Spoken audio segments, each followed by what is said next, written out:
Hello and welcome to another live edition of the Nittany Dispatch. I am John Sauber, Penn State beat writer for the Snyder Daily Times. She is Audrey Snyder, doing the same at InsideTheLines.substack.com. And we are about 24 hours out from talking to a lot of new Penn State players, and then the internet getting angry about it. It's been very fun to be a bystander for once to this. I don't get it. I mean, we've got this Twitter beef, I guess, unfolding over. What is it even over, John? Can you explain it to me? Here's the problem. No, I don't know what's going on. I don't know why anybody's upset. I don't get what's happening right now. I think people are mad. Iowa State people are mad that a lot of Penn State reporters showed up to interview Rocco Becht, and it was like, hey, you aren't in Ames anymore, because there were a lot of people there, and they took offense to that, I guess. I don't know. It's February. Listen, I think people are bored. Yeah, I do too. It doesn't mean anything, but Penn State has one of the biggest beats in the country. It just is that way. It's always been that way. It's not. Sometimes we wish there were fewer people, because it would mean less people for us. As you can see, in the video in question, I go in, drop my recorder in front of Rocco Beck, and walk away to go talk to the players that don't have anyone around them. Right? Yes, and I waited for you to send me that audio later. Exactly, because I was not in that video. Listen, I thought everybody could just unite over the fact that we're covering state institutions in rural parts of the country here. Like, we're not in Philadelphia over here, or Pittsburgh, or in central Pennsylvania. Instead, it's like this, and I understand the anger of, hey, it's Matt Campbell. This is your guys at Penn State. Yeah. This is your quarterback. But if anyone would like to, either side here, go and listen to what Rocco Beck said toward the end of that audio, when I went back and I asked him, I said, hey, where's all your Iowa State gear? What'd you do with it? And he said, you know what? It's back home in my closet in Florida, but I can't wait until he can wear both, because he's proud to be part of both teams. Can't we just end the Twitter beef with that and everyone be happy about that? No, of course not, because that's not how this goes. I just I don't know. It's strange to me. I don't think they're just. Why are we talking about it, John? But just real quick, there are more beat writers. That does not mean everyone's better than everyone at Iowa State or in Ames. It just means there's more people. I don't know. I don't get it. And whatever. Anyways, spoiler alert: there used to be way more of us. But take a look around at the journalism industry, folks. There were way more people on this Penn State beat 10, 12 years ago than there are now, right? These are your local beat reporters showing up and doing their job. Anyhow, we talked to Rocco Beck. Even 5 minutes in. We talked to Rocco. Yeah. So, let's get into it. We talked to a bunch of players yesterday. You and I, were listening to as much as we could, talking to guys as much as we could. Probably should start with the quarterback. What was your biggest takeaway from talking to Rocco Beck? He did mention, worth noting, he's going to be able to start throwing Saturday. So it's February 28th, can throw 20 to 30 times. And that's where he's going to start. And he's going to progress through that. Very refreshing to hear people talk about a recovery timeline without anyone looming over their shoulders. About injuries. Yeah, that's the part to me, John. They openly talk about injuries, and I just take a second and feel like I'm going to faint during these scrums. It's so jarring to hear it. No, you asked for my biggest takeaway from Rocco Becht. Yep. This guy oozes leadership. You can sense it. One of the things I asked him was kind of like, I followed up on what was your first priority when you got here? And he just said, in terms of, he needed to know who these players were. And he did that by reaching out to his GM, who he knows from Iowa State, and say, hey, can you give me every single Penn State player's phone number in your phone that you have? And he started shooting off text messages and introducing himself. And because he wants to know how these players want to be led, right? And who they are. And I think that was really refreshing to hear. You can sense this guy's maturity just in kind of every aspect. He's been through this before. He knows how to lead a program. He understands this coaching staff. To me, it shined through in how comfortable he was in this setting with all of these beat reporters. I'm sorry, I couldn't help myself. All of these beat reporters now.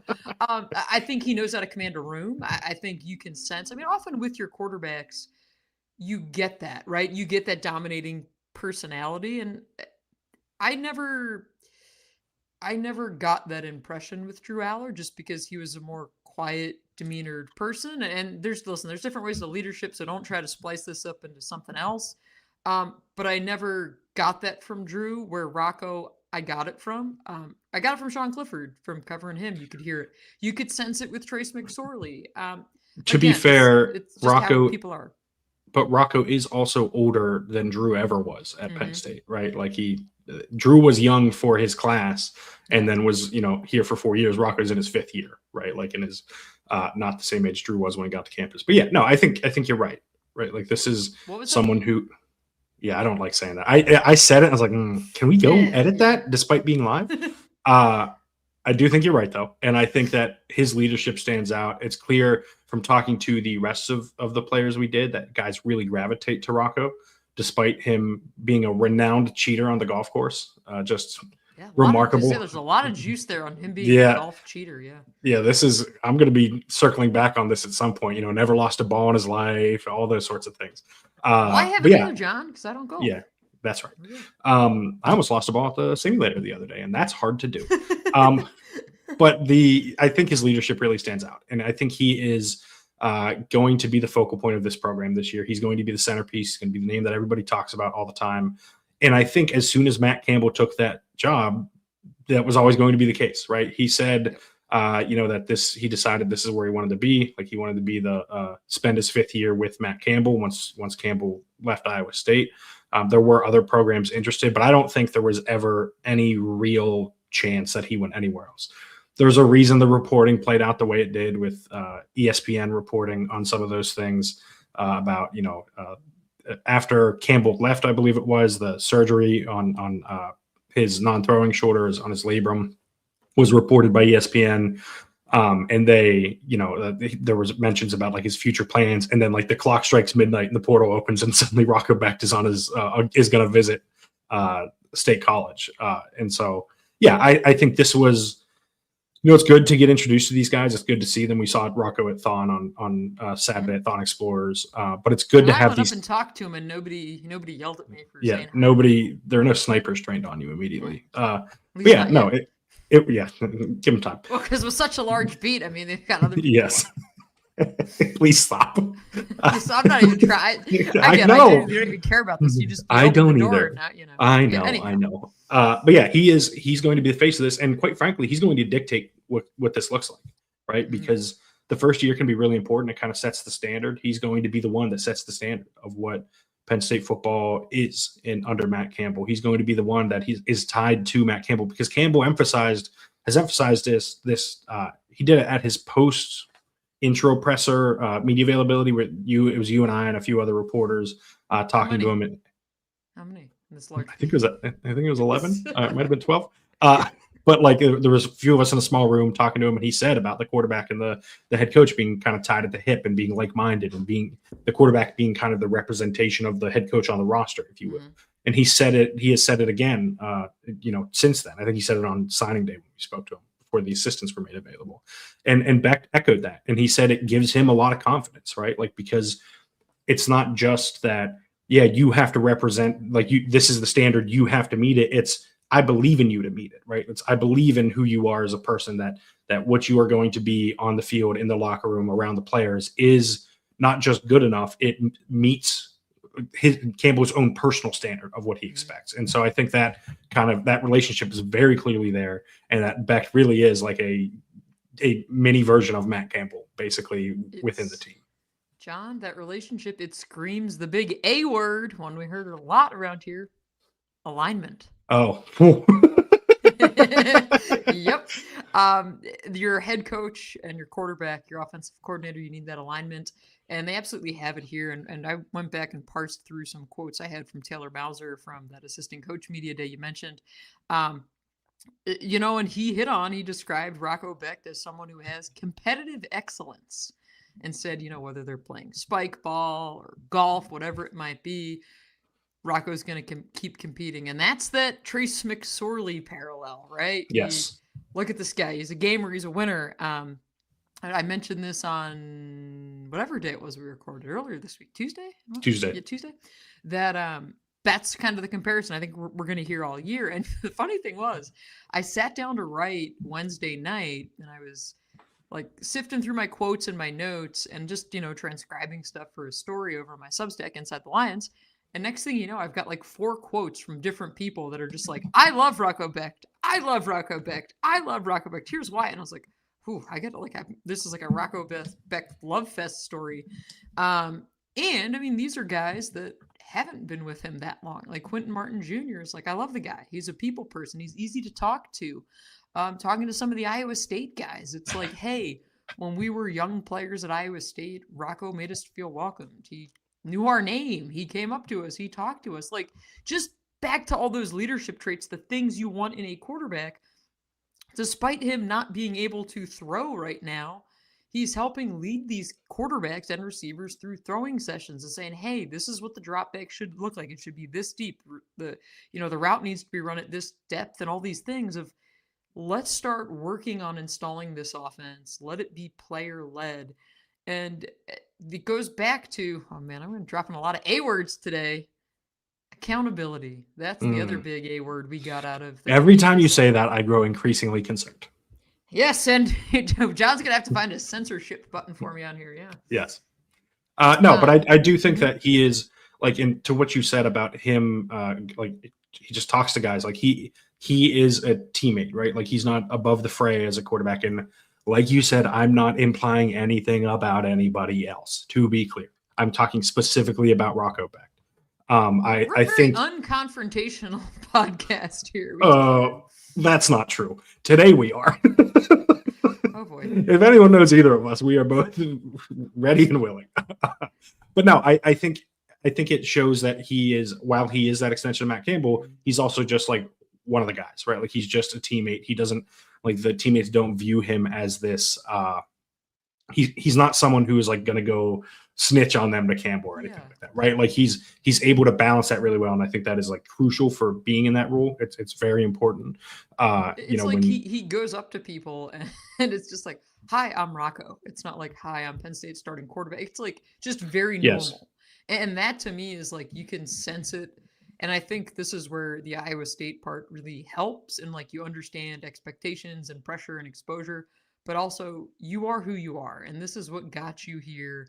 And, a lot of those guys, when they came on that visit weekend, when the portal was opened, it was like everybody's looking around. And a lot of the guys were kind of retelling their stories yesterday. And they were like, yeah, we're all looking, and it's like, wow, it's different place, but there's so many familiar faces, of course, with one of the biggest ones being Rocco. So yeah, he did actually. I thought this was interesting. He reached out to Brock Purdy for advice when he was like navigating the transfer process, which I'm like, is Brock Purdy really going to tell you not to stay with Matt Campbell? Like, come on now. Right. And so, but yeah, he said, it's just a great resource to have Brock Purdy, which I do wonder, John, at what point do we see Mr. Purdy on a Beaver Stadium sideline?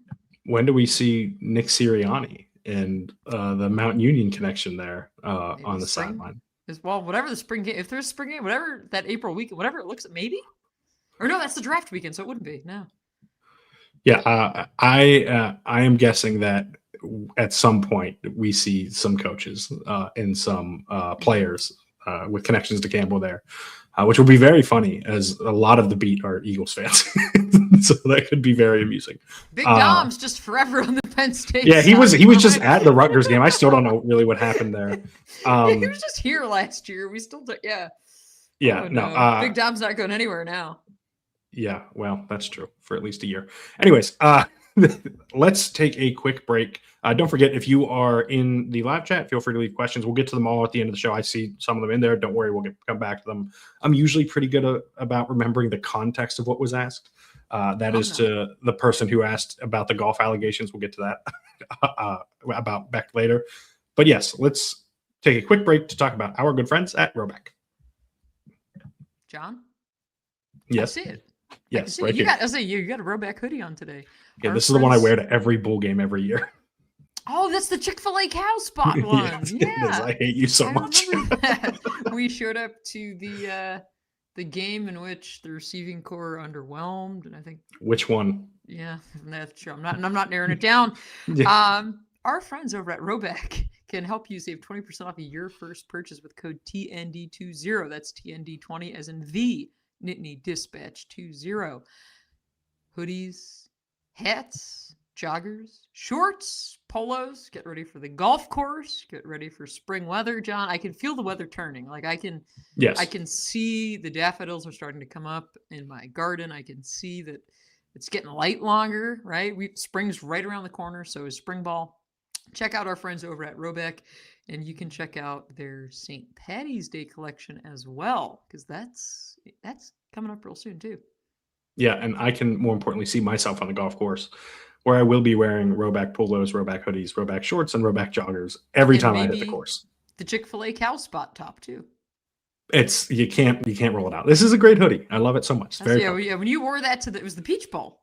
Here's the Peach Bowl, and then I just happened to wear the mascot and but I just happened to wear it to the Fiesta Bowl the following year, and now it's a running bit. I think I wore it to the Pinstripe Bowl this year on purpose. Like I make sure I have it ready to go to wear to the bowl game.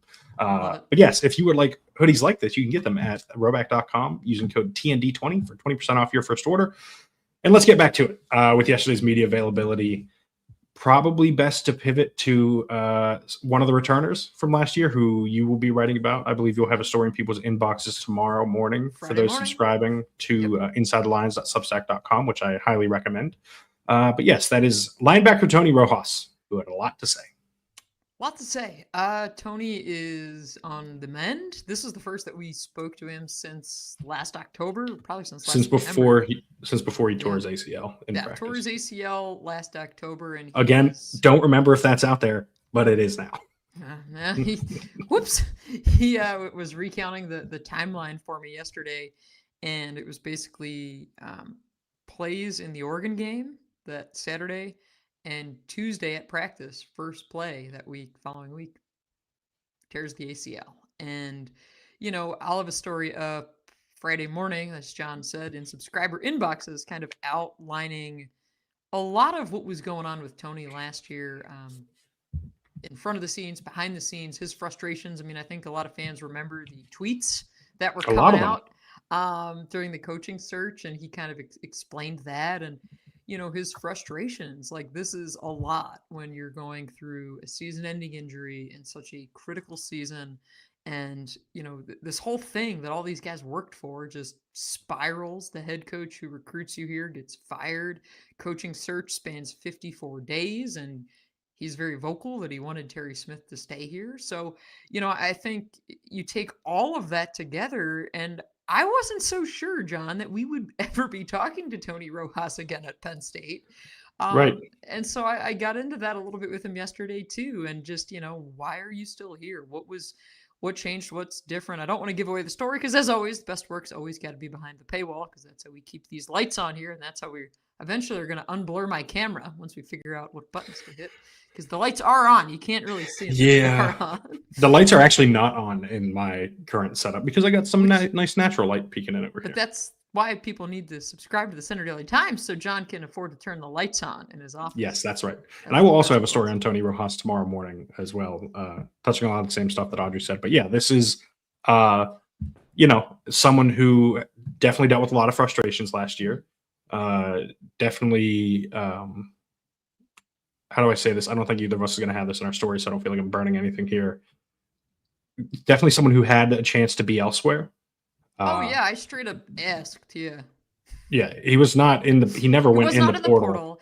But as we know, that doesn't matter. Right. And someone did ask him in the scrum. I do forget who. Someone had asked if he had contact with their schools, and he kind of laughed. And I just, kind of riffing there in the scrum as I do. Some of these large scrums, small scrums, any kind of scrum.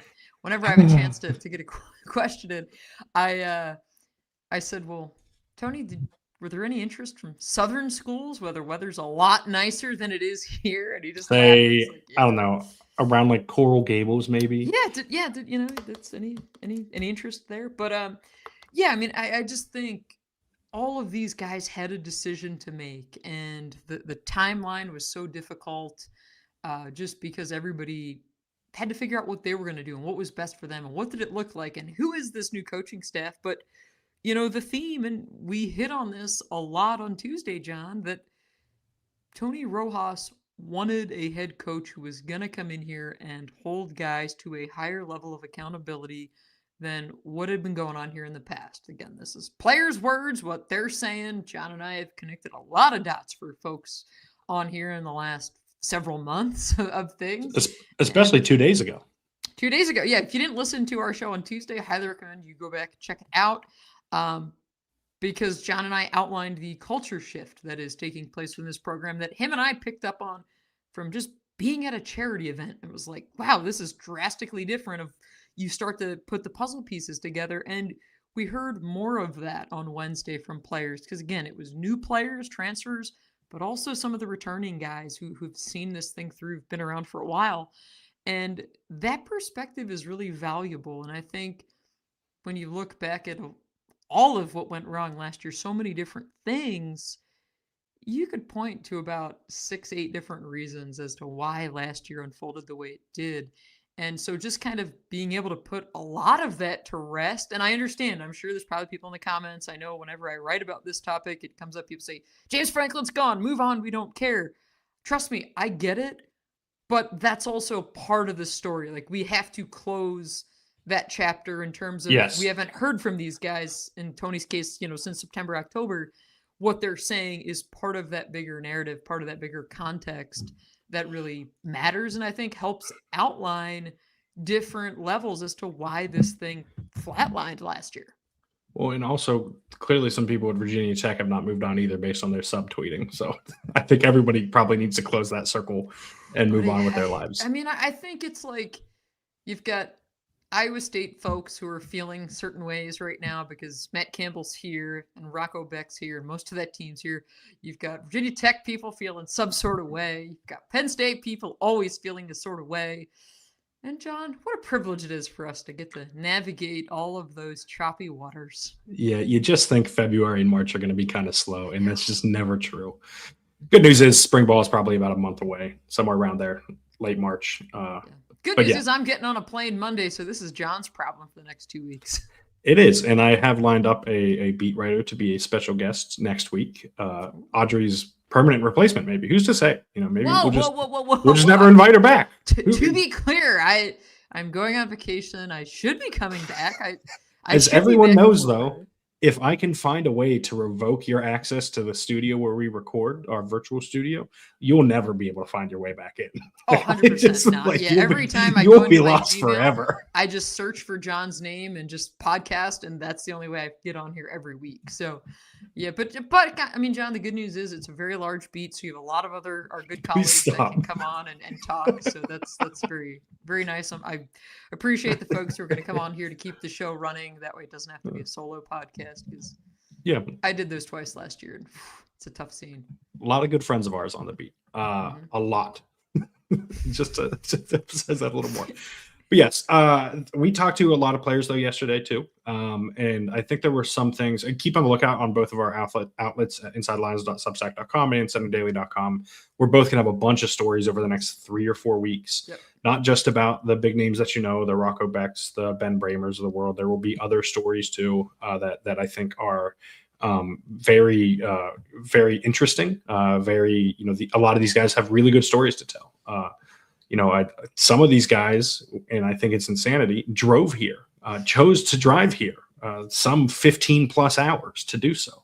But yeah, I think we got a lot of more of the vibe shift, right, that we talked about. I mean, just to go back to Beck talking about his injury process, Tony Rojas talking about his injury recovery process, which is not a thing that happened. Jeremiah Cooper talking about his injury recovery. Yeah. Yes. And I think there is reason for optimism that this roster will come together, but that's still a major part of this, right? There was still this definitive, even guys said it, at first it's like you have the Iowa State guys, you have the Penn State guys. I described it as the middle school dance where everybody's lining up on opposite sides of the aisle, the awkward teenage years of your life. And I think there's also this third group of guys, like you talk about Brock Riker and Armstrong Nodum, and all of these guys who are coming from a third school, elsewhere, who are coming in. It's like you have these two groups of people and you have to find your place. And I think a lot of guys have put a lot of effort into making sure that's not an issue. And that's the biggest thing, right? It's not that it is an issue, it's that it could have been, but so many of them are going out of their way to make sure it doesn't happen. Becht is among that group. Siale Taupaki, I believe that's how you pronounce that. My apologies if it's not, is among that group who is making sure that guys are blending together. They are getting along with each other. This is, as Cooper Cousins put it at the Thon Explorers event, this is their Penn State. This is not Penn State and Iowa State and Oklahoma State and UCLA. This is just Penn State, and they have to figure out moving forward. Yes, there will be adjustments throughout that, right? There are ways that Matt Campbell does things that will be new for Penn State players and the non-Iowa State transfers. There will be ways that Penn State does things that will be new for Matt Campbell and for the Iowa State transfers and that third group too, the non-Iowa State transfers. Like, I think everyone's going to have to adjust and adapt. Like, the spotlight is going to be bigger. It is just, I didn't even realize what I was saying when I said that. Come on, John. I didn't mean that. I mean, it just is, right? Like Matt Campbell is going to have to speak to the media more frequently. He's going to have to be more present. He's not going to be able to just go get groceries. I think he actually already found that out. I've talked to, even some of the people that golf on the staff and the players. And it's like, if you go to the course, people are going to recognize you, right? Like, it's just nature of the beast here. People recognize John and us, and we don't matter. That's what I said. I literally said that to someone on staff when we were talking at the Thon Explorers event. And I was like, yeah, people recognize me, and nobody gives a shit about me. It's like, you don't have a reason to care about my job or whatever, but people recognize me. And listen, very grateful for that. To be clear, it's very nice, despite how angry I may generally look, just with my wonderful resting face. It's great, and I appreciate it. But those guys are going to have to adjust to that too, right? And I think, I don't want to have that discussion again, but I think that's part of why there was a little bit of shell shock when Rocco got there, right? Like, it was like, oh, okay, this is different. It's not better or worse, to be clear. It's just different. And I think that is going to be an adjustment for Campbell, especially. And I'll be curious to see how that plays out. I think it's going to be an adjustment for the players on some level, that they're either talking more frequently or, you know what I mean? Like, it's again, not more of us, hopefully. Yes. And hopefully. And I do appreciate that. What we had yesterday was not a thing that happened, right? Like, before, when transfers would come in, we wouldn't talk to them till spring ball. And I think that's a testament to the staff. I think it's a testament to Greg Kincaid and Leah Beasley and all the people in charge of media at Penn State that are trying to be accommodating, trying to help us facilitate information to fans, right? And be, do good at their work, right? Like, they're doing right between them and the fans. And that's the, part of the college football ecosystem is this is where we enter the equation of, hey, this is a new roster, and this is largely a new roster, largely a new staff, and fans want to get to know who these players are, who these coaches are, who they are as people. And that's why, days like yesterday where you've got, 30 players to go and talk to. Yep. I love days like that because it gives us a chance as storytellers, as narrators, to find unique angles, to talk to different people, like John mentioned, right? It's some of your high-profile guys, but also some of these other players that are either new here or who have compelling stories, or people that fans probably are going to want to root for once they know their story. Right. That's the stuff that I love doing, as a sports writer. I know everybody's always like, oh, covering the games must be great, all of that. It is. I enjoy it. I'll be honest. I love the games. It's great, but I get just as much enjoyment out of days like yesterday where you're just telling stories, and to have the opportunities to do that in, oh boy, how do I land this plane? In these settings that are it depends how long is the runway for the plane that you're trying to land. True. Small runways. We do have small runways here today. That's but although I can't even make the comparison because it's not going to end well for our friends and Ames. Because apparently they're never mind. So yeah, just stop talking. We have runways. We all have runways that have problems in our areas here. Yes. So that can unite us. But yeah, I mean, just having those opportunities to talk with the players and share their stories. To get to know people, really, is what it is. The more you know the people you cover, the better you can tell and articulate their stories. And I think that's and the easier it is the layer of this. That's awesome. Mm-hmm. But I think the easier it is to then communicate when times are both good and bad, right? When it's a familiar face, these people know who you are. You're not the, viewed as the enemy or what have you. It is interesting though. Some of the stuff you get yesterday, it's not that important. It's just you're getting to know people. Like one of my favorite things yesterday was Trevor Burr, the transfer interior offensive lineman, who's probably going to play, I think, left guard here at Penn State. Like he was talking about like, you just ask these guys what's different. And he was like, he leaned back in his chair. He's like looking outside, like out the window toward the parking lot outside Beaver Stadium and everything. And he goes, I can't put my finger on it, but something is different about the roads. I don't know, like when you're driving. And I cut him off. I was like, it's the mountains. Like, and he's like, and immediately he's like, yes. He's like, I've never driven through so many hills before in my entire life. And that was funny. He was not the only guy who brought that up. But like, that's how different this is, right? Like you talk about like Iowa and everything. It's geographically, like everything is different. Again, not better or worse. Just not better or worse, just different. And it was interesting to hear the perspective of such a large group of people who are coming into State College.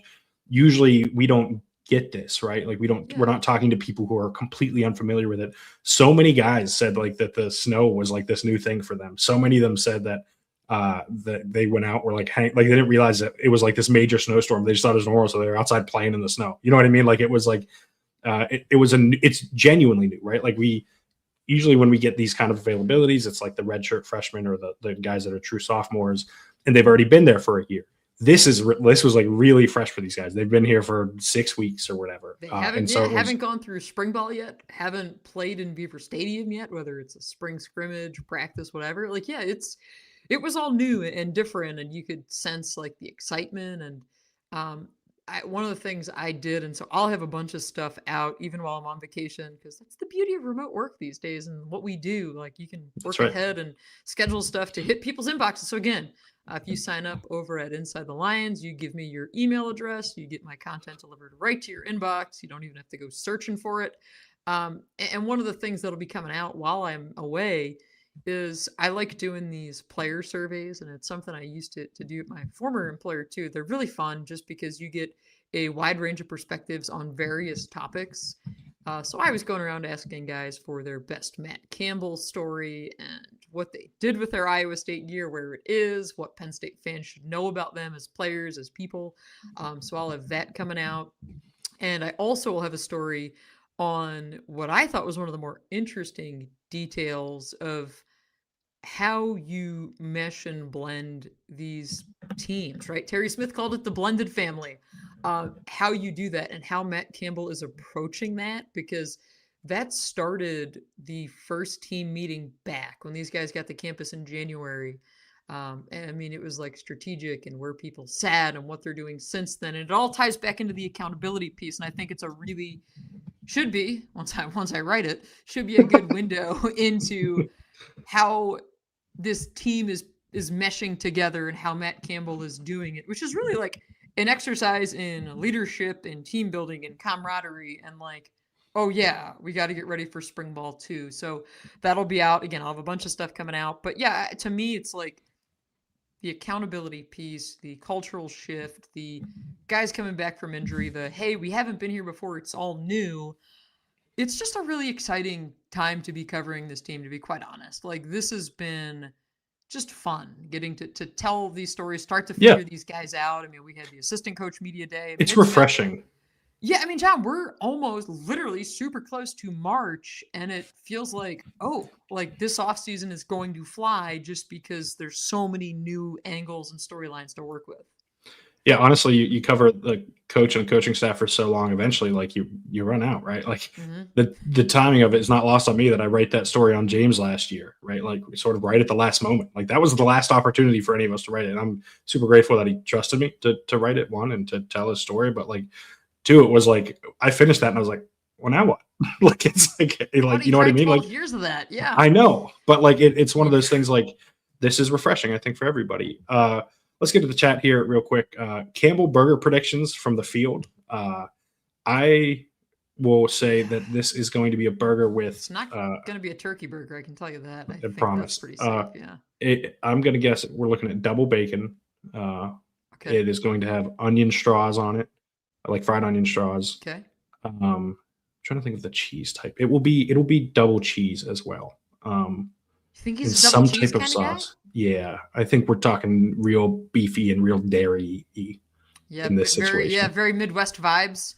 Yeah, By the way, the best burger they've had at the field is no one's gonna like this, the Shrewsburger with the peanut butter. If you got light peanut butter on it, it was spectacular. A little tough eat with the beard, but like the light peanut butter on a burger is the first time I'd ever had it, and it was incredible. Yeah. That and the Juicy Lucy that's named after, I believe, Carolyn Keeger, which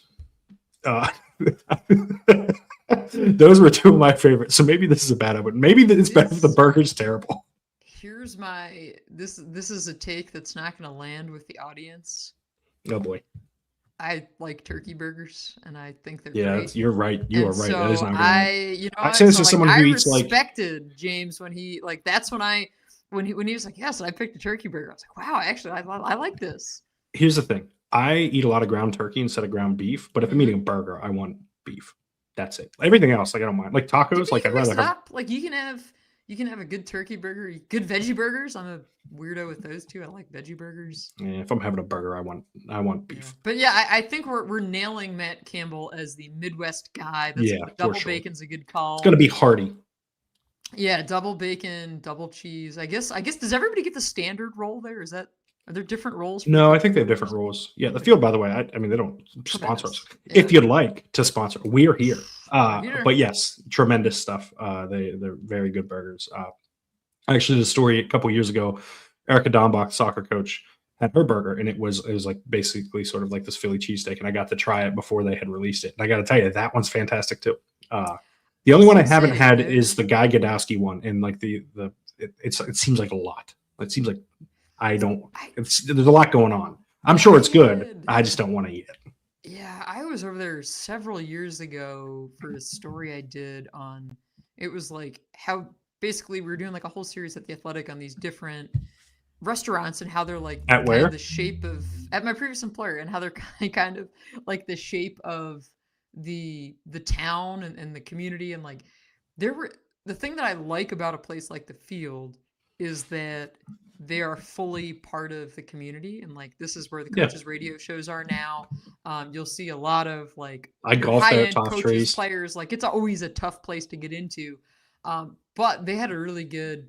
I think it was like the GM there at the time, or whoever it was, told me a really good story about like James was in there one night and actually crashed a wedding that these people were like. Yeah, I remember this. Yes, and like it was just really good to get like their perspective on being a restaurant in this community. But yeah, tremendous spot that's always busy. Yeah, I saw that they teased the social media thing about the Campbell Burger. Do we know when it's actually coming out? No, we don't. Maybe you can keep your eyes on centerdaily.com for some more information about that and when it comes out. A little tease for you. Question here about try the burger without me, John? Is that what's happening? I cannot say. Sounds like that's what's happening. I cannot say anything.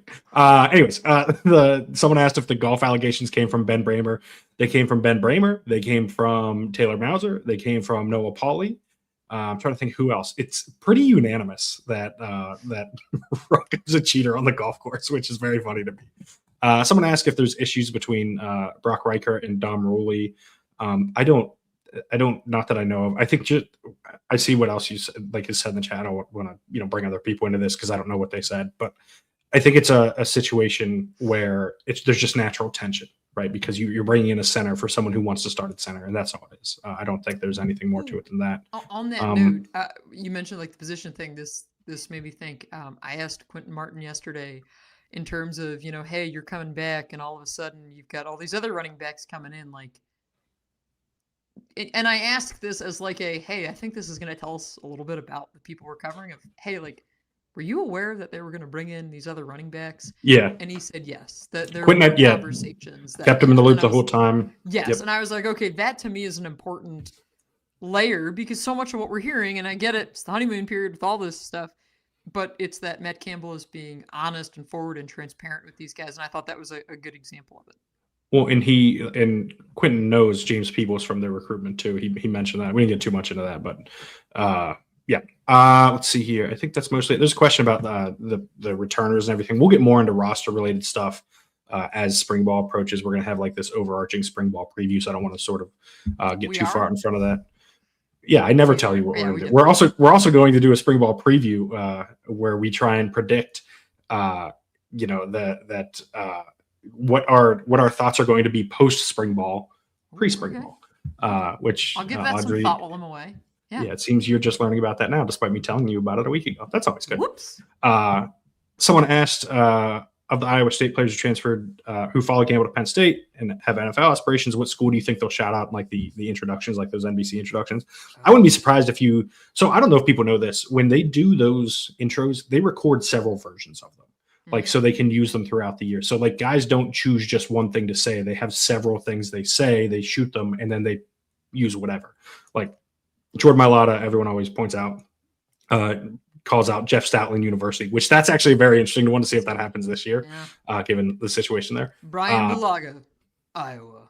Yeah, right. One. Like, but I think I'm guessing there will be times they do Iowa State, times they do Penn State. There will inevitably someone that shouts out specifically Matt Campbell, right? With how this stuff goes. Yeah, I think it's pretty clear. Nobody that came from Iowa State has any ill will toward Iowa State or Ames or anything like that. I think they're all just adjusting to something new.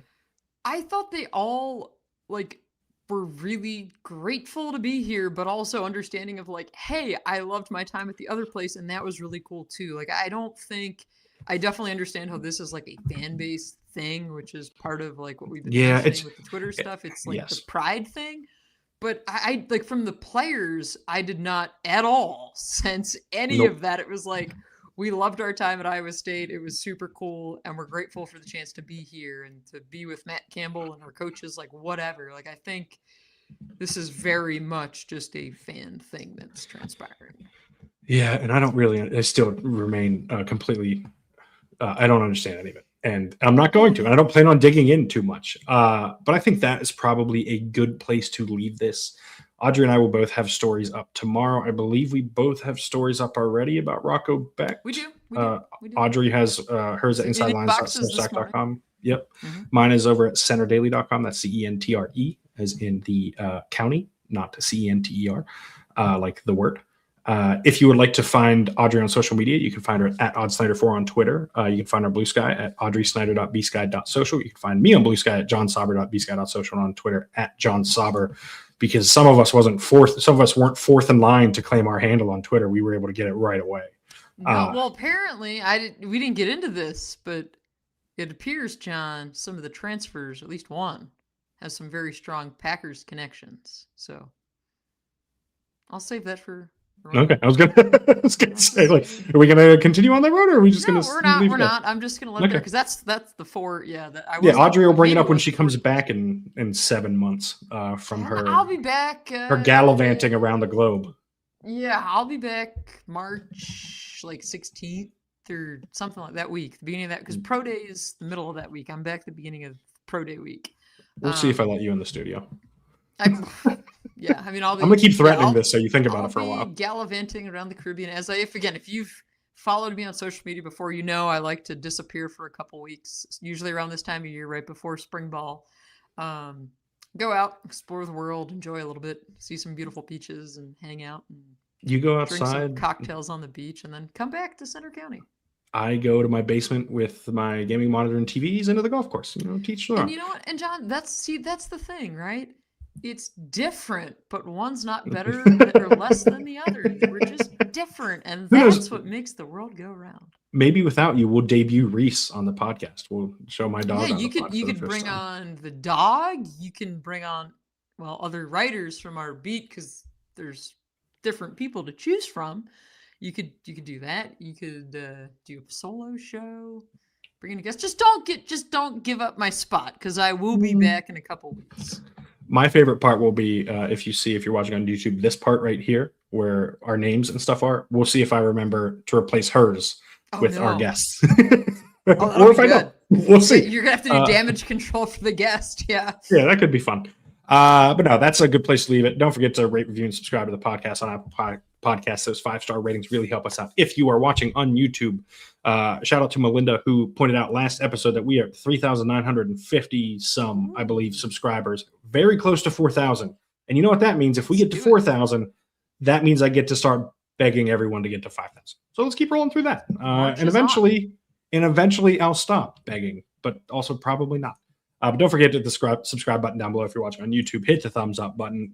We will be back in a few weeks, I will be back next week with a guest, another beat writer who does excellent work. I'm very excited for that conversation. Maybe talk a little Penn State basketball as the season's wrapping up. Talk about Penn State football. You're going to turn this into a basketball podcast while I'm gone? Oh, there goes our viewership. I'll make you not want to come back. No, it'll mostly be football. But until then, thank you for tuning in. Have a great day.